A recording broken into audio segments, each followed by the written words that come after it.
How to organize a pantry. Hi, happy Friday. It's our Friday video, which as I've said means anything goes, and today I want to talk to you about organizing. I wish I had some magic formula to tell you about how to stay perfectly organized all the time, but I don't.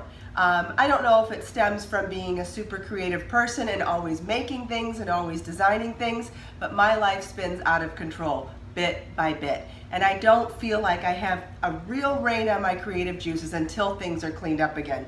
And when I find that things are really out of control, I really have to just go through and reorganize everything. And today I wanted to show you some of my tips and tricks for reorganizing my pantry, which could also apply to a closet or any other place that's out of control. Because what happens is when it gets out of control bit by bit, there is no fixing it with a Band-Aid. You go to the grocery store and you buy things only to find out you already have them in there. Or whether it's your craft room or wherever, it's really difficult to be in control unless you really just start from the bottom and clean it out once and for all. So come on with me and let's get started. Commit to reorganizing the space and carve out the time to do it. Take measurements, purchase or repurpose from other areas of the house the types of organizing tools that will work for you.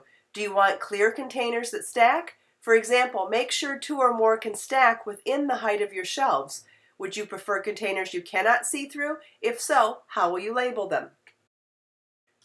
Remove everything from the area and clean the area. Might as well scrub the floors, wash the baseboards, and get into all the nooks and crannies you weren't doing properly when you couldn't stand the sight of the space.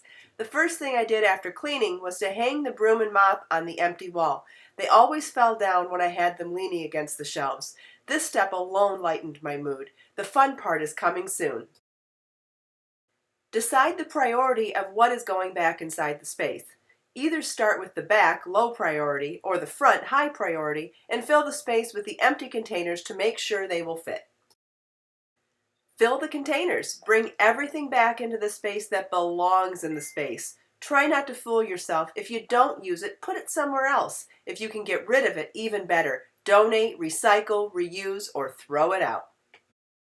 If you have a label maker, use it. If you have hanging tags, they sell them in office supply sections of most stores. Use them. If you just have masking tape and a Sharpie, use it. The space is aesthetically more pleasing labeled, and it will help anyone else using the space to keep it neat and tidy. Give yourself a big pat on the back. You did it. Congratulations. Don't you feel better? I know I do. Please subscribe to my channel for more videos.